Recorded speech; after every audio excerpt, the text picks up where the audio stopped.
సిద్దిపేట నడిబొడ్డున అక్రమాలు జరుగుతున్నాయి, ఆక్రమణలు జరుగుతున్నాయని చెప్పేసి యుధిష్ఠిర వార్త 2 రోజుల క్రితం ఒక కథనం వెలువరించింది. మీకు అందరికీ తెలిసి ఉంటుంది. సో హౌసింగ్ బోర్డ్ కాలనీలో 1340 సర్వే నంబర్ సంబంధించిన భూమిలో, అంటే అది ప్రభుత్వ భూమిలో ఆక్రమించుకొని రోడ్డుని ఏకంగా, సరే ఎక్కడో ఏ మూలతో ఉంది ఆక్రమించుకుంటారంటే తర్వాత విషయం, నడి రోడ్డుని ఆక్రమించేసి కనీలు వాచేసిరు. సో ఫెన్సింగ్ అనేది వేసి పెట్టిందని చెప్పేసి స్థానికులు మనకు సంప్రదించడం జరిగింది. దానికి సంబంధించిన వార్త కూడా ఇచ్చినాం. మనము రెవెన్యూ అధికారులను కూడా అడిగి తెలుసుకునే ప్రయత్నం చేసినాం. దానికి సంబంధించి ఆర్ఐ అయితే నాకు సంబంధం లేదు, ఇది తహసీల్దార్ గారే తేల్చాలని చెప్పేసి కూడా ఆయన నిర్దేశ ప్రయత్నం చేసింది. సో తహసీల్దార్ గారు ఎప్పుడు వస్తుందో తెలియదు, నెల రోజుల కింద ఎప్పుడో సర్వే చేసినామని కూడా చెప్పిండు. సో దానికి సంబంధించిన విజువల్స్ మనం చూస్తున్నాం. మనం పాత కథనంలో ఇవన్నీ చూడొచ్చు. ఈ కనీలన్నీ ఇట్లా వేసి ఉండే ఫెన్సింగ్ ఈ రోడ్డు మొత్తం బ్లాక్ చేసి పెట్టేసినాం. సో ఇక్కడ స్థానికులు చాలా రోజుల నుంచి, చాలా ఏళ్ళ నుంచి కూడా ఇబ్బందులు పడుతున్నారట. ఈ కనీలు వాతేసిరు, రోడ్డు ప్రజలందరూ కూడా తీవ్ర ఇబ్బందులు పడుతున్న పరిస్థితి. ఎందుకంటే వాళ్ళకి ఒక కారు రాదు, ఓ బండి రాదు, ఏం రాకుండా కనీళ్ళు అడ్డంగా రోడ్డుకి అడ్డంగా పెట్టేస్తే వీళ్ళు ఎక్కడ పోవాలి? సో ఇది ప్రభుత్వ భూమిలో ఇట్లా కనీలు వాతడానికి అవకాశం ఎవరు ఇచ్చారు, ఏ అధికారుల ప్రోత్సాహం ఉంది, ఏ రాజకీయ నాయకులు దీని వెనకాల ఉన్నారని చెప్పేసి అయితే మనం యుధిష్ఠిర వార్త టికింగ్ చేసే ప్రయత్నం చేసింది. దానికి సంబంధించి కలెక్టర్ ఆఫీస్లో, అట్లాగే ఎంఆర్ఓ తహసీల్దార్ ఆఫీస్లో కూడా అనేక ఫిర్యాదు కూడా చేశారు. ఇక్కడ స్థానికులను అడిగి మరిన్ని వివరాలు తెలుసుకున్నాం. దీనికి సంబంధించి యుధిష్ఠిర విజయం అని చెప్పుకోవచ్చు. ఇది ఒక రకంగా యుధిష్ఠిర వార్త సామాన్యుల పక్షాన ఉంటుంది, సామాన్యులతో బ్రహ్మాస్త్రం అని అనేది గిందికే. సో ఆ సమస్యను మరింత తెలుసుకుని ఇక్కడ మహిళలు కూడా ఉన్నారు, వాళ్ళు అడిగి తెలుసుకునే ప్రయత్నం చేస్తారు. చెప్పండి, ఇక్కడ కనీలు వార్త ఎన్ని రోజులు అవుతుంది? దగ్గర 3 నెలలు అవుతుంది. 3 నెలలు అవుతుంది. మళ్ళీ తీసేసిరు, పెట్టిరు. మేము చెప్పినాము, వాళ్ళు అసభ్యకరంగా మాట్లాడడం జరిగింది. ఆ తర్వాత కూడా చెప్పినాక కూడా మళ్ళీ మాట్లాడారు. అసభ్యకరంగా మాట్లాడారు. లేదు, మీకు ఇక్కడ నుంచి లేదు, ఇక్కడ వెనక నుంచి ఉంది, అది ఇది ఎన్నేళ్ళ నుంచి, అది చాలా మాటలు మాట్లాడి మేము చెప్పాము 20 years నుంచి మేము ఇక్కడనే ఉంటున్నాము, ఇలా జాగా ఇక్కడ నుంచి అవుతుంది, వెనక నుంచి లేదు అని మేము చెప్పినాము.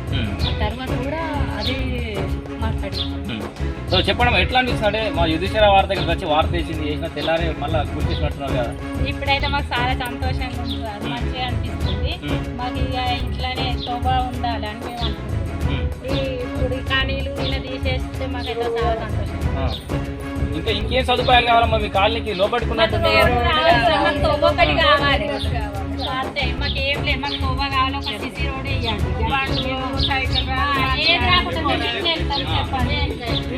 సమస్య ఏంటి? రోడే లేదా, ఎట్లా వెళ్తారు, ఎట్లా పోతారు, ఎట్లా వస్తారు, లోపల ఉన్న లైట్ అయిపోతారు, ఏడు పోతారు, ఏడాది చెప్తారు. ఓ బండి రాదు, ఓ మనుషులు రారు, ఏది రారాదు, వచ్చేటారు కూడా ఎట్లా రావచ్చు. ఈ సీసీ రోడ్ కూడా ఆడదాకేసేందుకు కాపిరమ్మా మరి అడ్డుపడ్డారు. మాకు మీకు తోవలేదు, దారి లేదు, మాది ప్లాట్ కానీ తోవలేదని చెప్పేసి రోడ్ ఆఫ్ చేసిర్రు. ఇప్పుడు మీకు ఇక్కడ రోడ్ కావాలని డిమాండ్ చేస్తారు. మాకు రోడ్ కావాలి అంతే, మాకు ఏదో అవసరం లేదు. ఎన్నేళ్ళు అవుతుంది మీ ఇల్లు? ఎక్కడ? ఎన్నేళ్ళ నుంచి ఉన్నారు ఇక్కడ? 15-16 సంవత్సరాల నుంచి ఇక్కడనే ఉంటున్నాము. ఇక్కడి నుంచి ఉండగా మేము ఇళ్ళకెళ్ళి ఈ మధ్యలో మొన్న 3 నెలల కింద వేసి తోవలు కనీళ్ళు వాతి ఇట్లా చుట్టూరుగా ఇళ్ళ 10 మంది వచ్చి పానీళ్ళు వాతిపోయారు, గుర్తు చేయని వ్యక్తులు వచ్చి పాతిపోయారు. నిన్న మొన్న నుంచి మాకు కొంచెం మీడియా సహకరించింది. మాకు కొంచెం ఇచ్చే వరకు లైబ్రరీ ఇచ్చే వరకు మాకు కొంచెం వరకు మళ్ళీ వచ్చి తెల్లారి అధికారులు లెవెల్లో సహకరించి తీసేసారు కనీలు. మాకు ఇంతవరకు సంతోషమే. ఇంతవరకు దీన్ని కూడా కంటిన్యూగా రోడ్ వేసుకుంటే మాకు మంచిది అనిపిస్తుంది. మాకు రోడ్ కూడా సాధ్యం చేయండి. గవర్నమెంట్ కూడా రోడ్ సహకరించాలి, మాకు ఇక్కడ రోడ్ వేయాలి, మాకు ఇంతవరకు న్యాయం చేయాలి. మీరు ఎవరు లేని సమయంలో తీసేసారు. సో వాళ్ళే ముందే చూడాలనుకున్నట్టు మేము ఎవరు లేని సమయంలో పనులకైనా ఇప్పుడు రోడ్డు అక్కడ నుంచి ఇక్కడ వరకు మొత్తం రోడ్ వేసేస్తే సరిపోతుంది. ఇప్పుడు హైదరాబాద్ మీడియా వరకు మాకు న్యాయం చేసింది. ఏమన్నా గతంలో ఫస్ట్ కనీలు వాడినప్పుడు మీరు ఎవరైనా మనుషులు ఇక్కడికి వచ్చిరా? ఎవరు ఫస్ట్ పాదినప్పుడు 10 మంది వచ్చారు, 10 మంది దాకా వచ్చారు. పాతిరు సాయంత్రం కూడా వాది మేము వచ్చే వరకు మధ్యాహ్నం పనులకు వెళ్ళిపోయినాం. మేము ఎవరు మధ్యాహ్నం 1-2 గంటలకు వచ్చి పాతిపోయారు వాళ్ళు. ఎవరు వాళ్ళు తెలియదు మాకు. 10 మంది వచ్చి అడుగుతారు, ఎక్కడో ఒకళ్ళు చూసిన వాళ్ళు 10 మంది వచ్చి పాతిపోయారు అని చెప్పారు.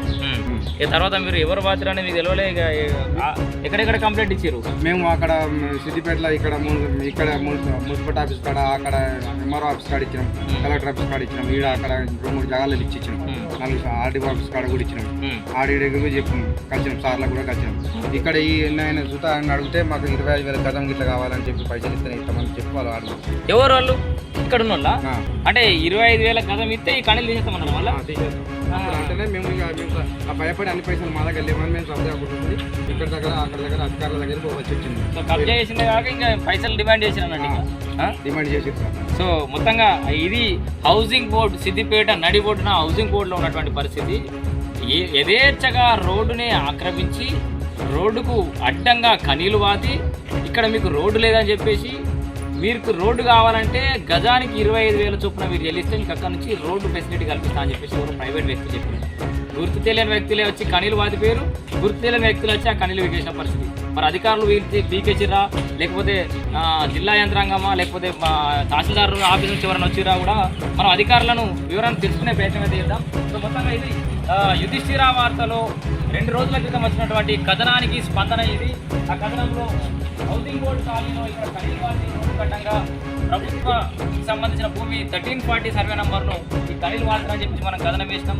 ఆ కథనానికి 2 రోజులలో ఇన్ఫాక్ట్ చెప్పాలంటే నేను నాన్ వర్కింగ్ డే కాబట్టి సండే కాబట్టి 1 డేలోనే మనకు రిజల్ట్ వచ్చింది. యుధిష్ఠిర వార్తను సంప్రదించారు. సో ఇది యుధిష్ఠిర విజయం. సమన్విత బ్రహ్మాస్త్రం యుధిష్ఠిర వార్త. నేను రమేష్ కొత్రావతి.